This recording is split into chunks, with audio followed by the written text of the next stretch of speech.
Good afternoon. My name is Deepak Anand. I'm the member of Provincial Parliament from Mississauga, Malton, and it is my honor to welcome everyone to the beautiful riding of Mississauga, Malton here at Magellan Aerospace, a great Canadian success story that is helping employ over 300 people right here in Mississauga. Like so many companies that are creating jobs and growing our economy, Magellan depends on the skilled employees who they need to build components for everything from airplanes to critical defense equipment. It's companies like this one, modern, successful, and growing business that will ensure that we're creating a new generation of prosperity and growth while diversifying our economy. I'm pleased to join today by Ontario's Minister of Education, the Honourable Stephen Lecce, as well Ontario's Minister of Economic Development, Job Creation and Trade, Minister Vic Fedeli, in addition to MPP Patrice Barnes, the Parliamentary Assistant for Education. It is always great to see these wonderful people, and as you know, the holiday season coming up, so bring in the more good news. Today's important announcement details another step Ontario's government is taking to ensure companies like this one right here in Mississauga will have the skilled workforce they need to continue to grow our economy and be a leader in aerospace manufacturing. And for that, I'll now turn over to MPP Barnes. Thank you so much.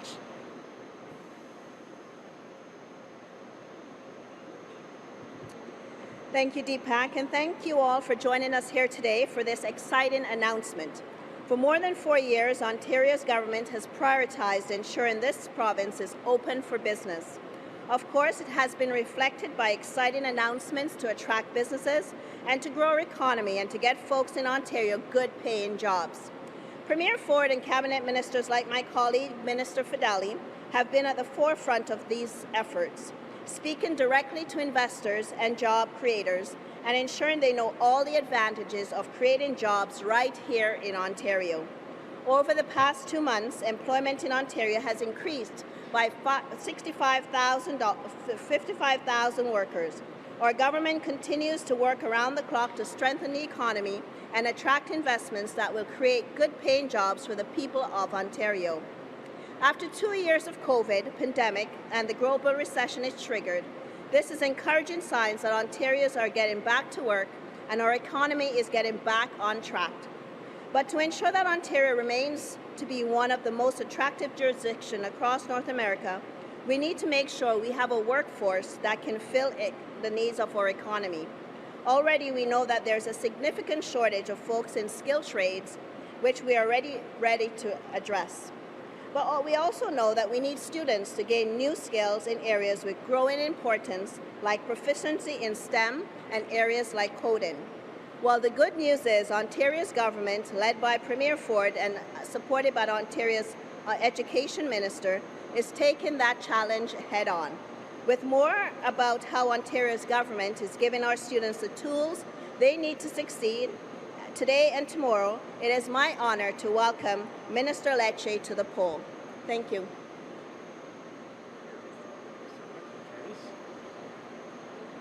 Well, good afternoon. It's good to be with you all.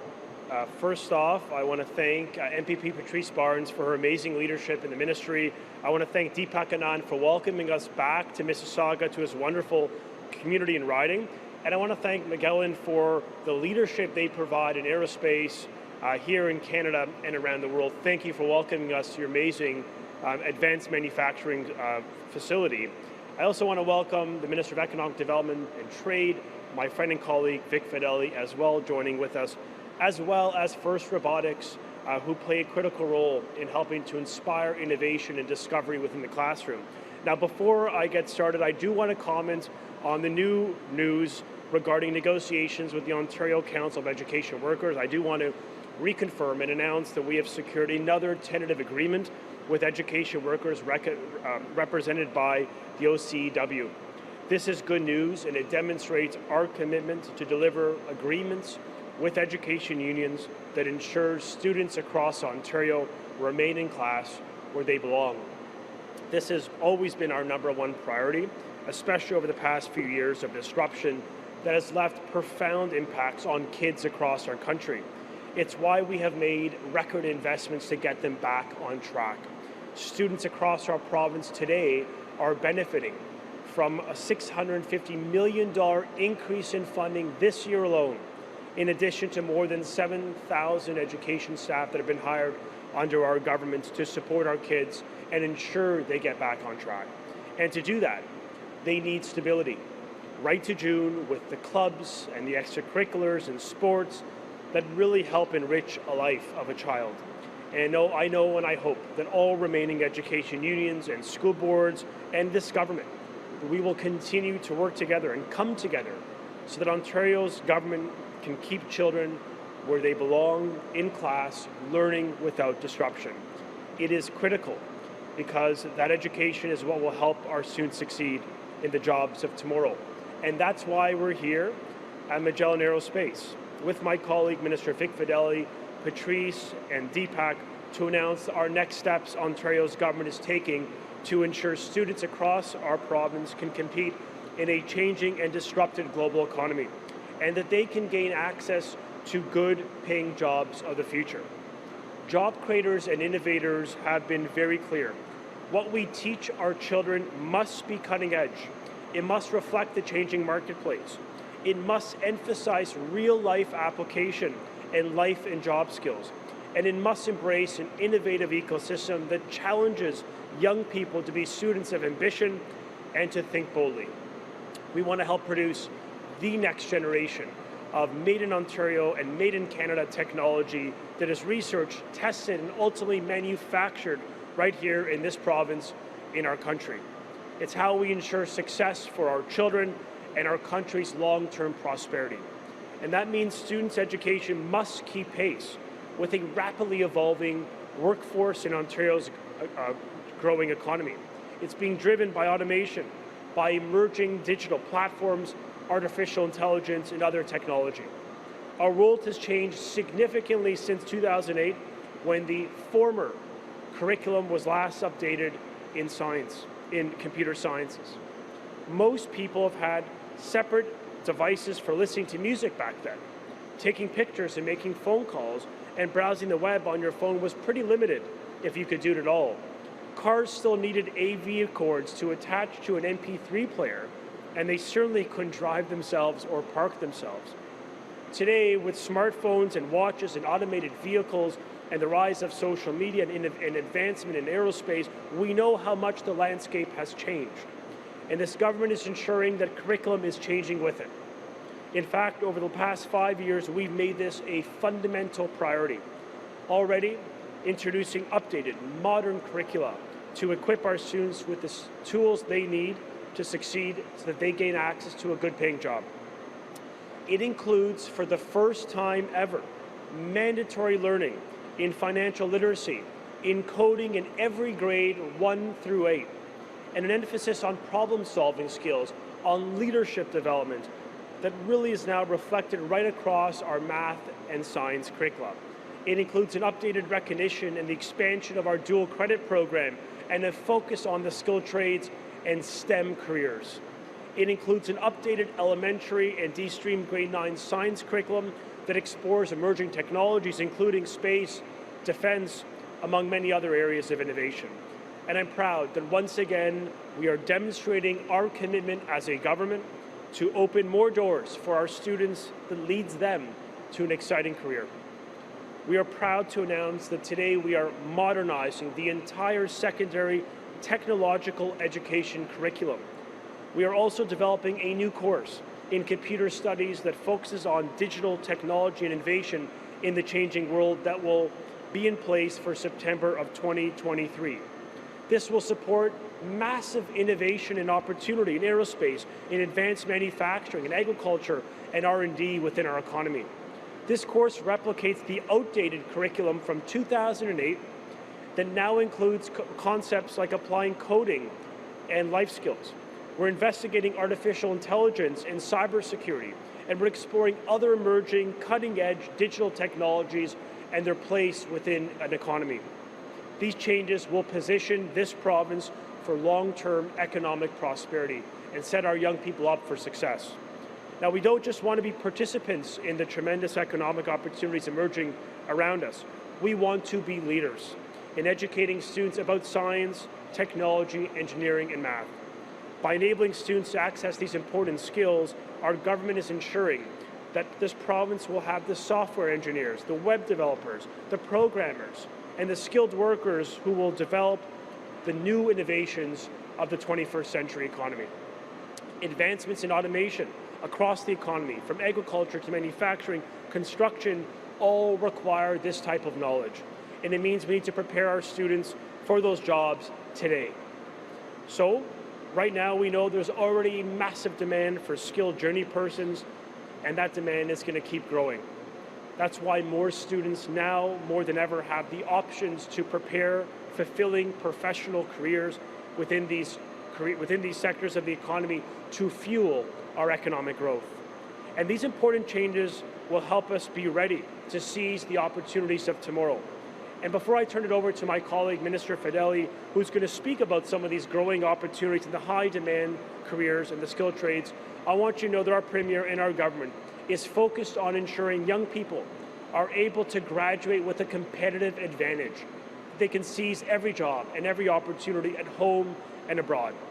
It's about another step forward in Ontario's plan to catch up, designed to increase staffing and funding with a modern curriculum that helps young people bridge the gaps that have emerged over the past few years and help them graduate with monetizable skills. We're ensuring they have the tools and the knowledge to succeed in a country with future prosperity on the horizon. We know modernizing the technology, education, and computer science curricula is another step forward that our students will take to ensure that they graduate and succeed and gain the jobs of tomorrow. With that, I want to turn it over to my friend and colleague, Vic Fedeli, to build on this announcement. Thank you so much.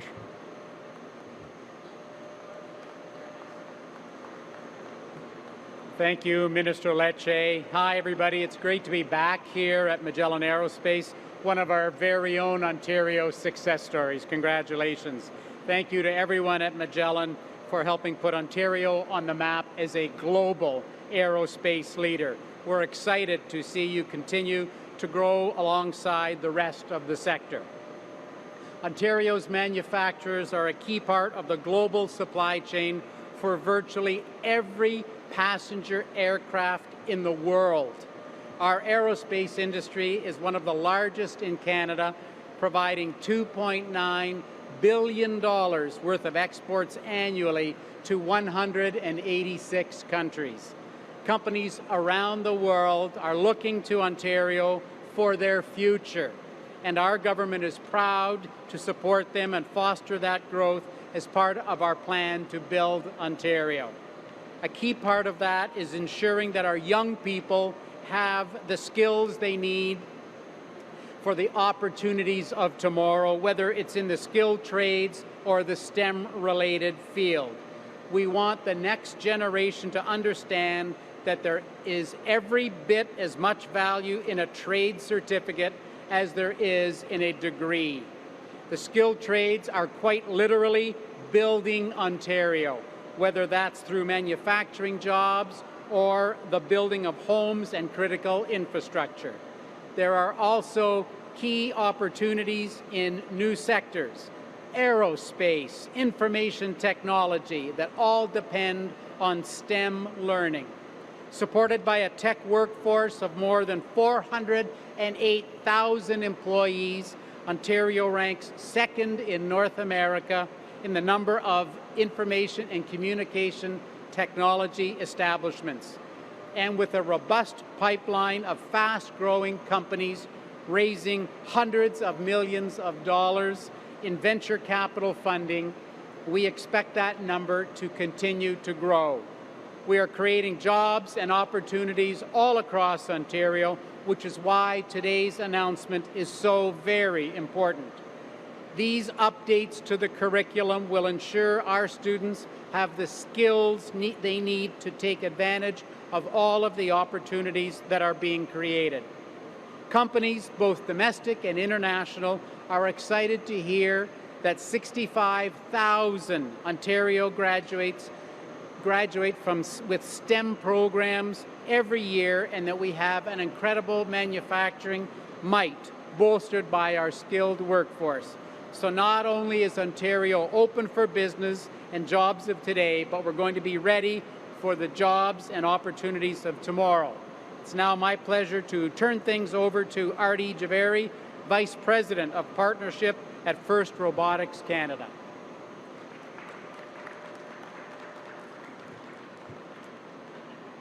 At First Robotics, our mission is to inspire Canadian elementary and high school students to pursue studies and careers in science, technology, engineering, and math. We're excited to be part of today's announcement with the provincial government. We live in a digital age, and technology plays a huge role in our daily lives. Introducing coding and increasing exposure to technology at a young age will boost critical thinking and computational skills that will go a long way in helping the youth lead our society in a new world of innovation and creativity.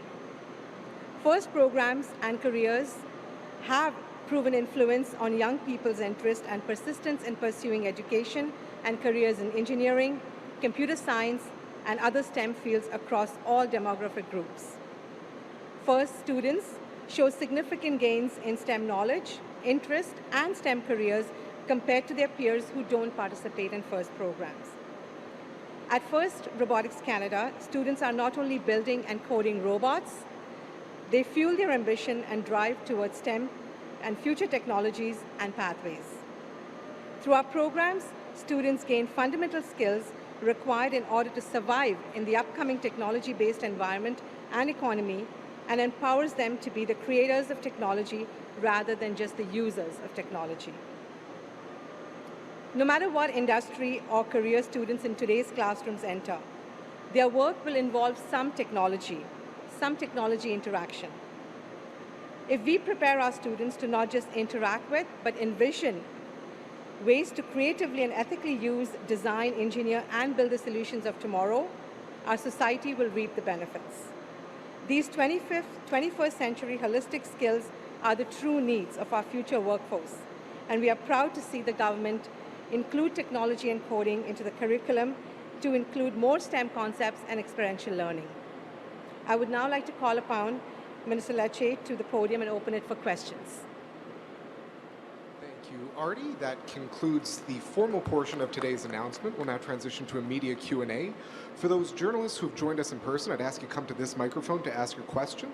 Please identify your name, the outlet you're with, and try to limit yourself to one question, one follow-up, so we can get to as many today as possible. Thank you, and turn things over. Hi, Minister Lecce, Siobhan from CTV. Can you talk in a little bit more specificity about what kids will be able to do, the kind of skills they'll be applying beyond coding, since we know they're already going to be doing that in the younger grades? Yeah, thank you. I mean, today in this province and country, there's 17,800 vacancies with respect to computer information system professionals. There's a massive need for this type of competence in our economy. And many employers, including in some of the most in our more advanced areas of the economy, are saying we need young people to graduate with those types of job skills. So we're emphasizing coding concepts. We're introducing knowledge on artificial intelligence and cybersecurity, emerging areas of the economy, and our own security as a nation. We're going to be exploring areas of technological fluency within the curriculum. We want young people to understand about the role of technology and the disruptions in the economy, and helping them actually be better practitioners in the space. And so you're going to see a real emphasis on real-life application, on making the class experience much more dynamic. We haven't seen this curriculum updated since 2008 and 2009. A lot has changed. The economy has changed. And so we want young people to embrace that fluency in technology, and also to understand the role of coding, so that they can not just build the robots we just participate with, but actually program them and really set out to be the leaders of tomorrow. On your deal with the tentative agreement with OCEW, did those workers receive the same dollar per hour per year raise that CUPE members did? It would be a similar deal in frame, appreciating, as you know, it is going through ratification currently, but I think it's fair to say it is a similar program that respects our workers, increases the wages for the lowest paid, but also ensures, most importantly, that children remain in the classroom. they get a quality education and some stability in their life after years of disruption. That includes the extracurriculars and clubs, the mental health supports, all of this allows these kids to get back on track. So we're really pleased to have reached this deal, this tentative agreement. We hope it gets ratified as soon as possible. And I think it builds momentum for other deals within the education sector with other unions. It demonstrates we can get deals done. Remember, we received a deal with every education union in the province of Ontario just 3 years ago. It's my intention to do that again. And we're going to work in good faith to provide a deal that keeps these kids in school. And I will take one more on the curriculum. Acknowledging that there is so much opportunity for jobs in STEM, have you given any thought to making more courses mandatory through the high school process for graduation? Yeah, it's a really interesting question. There has been a great deal of advocacy to the government to strengthen the mandatory learning requirements with respect to this space when it comes to learning technological fluency and literacy and other skilled areas of skilled trades development. I think it is a very positive recommendation to government about how we can strengthen those requirements, and we're very much open and interested in working with job creators, with industry leaders, and with the students themselves to make sure that our graduation requirements reflect the economy of tomorrow. I would argue much of the curriculum in this province was outdated. Our math curriculum didn't exist, wasn't last updated since 2005 rather, when YouTube and Twitter and so much of the iPhone had not been launched. So my point is, curriculum has been static. We are systematically modernizing the curriculum to help these young people learn life and job skills they can apply to get a good job. And I think we're going to continue to embrace that spirit of reform and modernization to the curriculum and to the graduation requirements, and we're going to continue to listen to employers so that we get this right. Okay. I just want to do a quick last call for questions from the floor. And seeing none, that concludes our announcement today. Thank you very much. Thank you.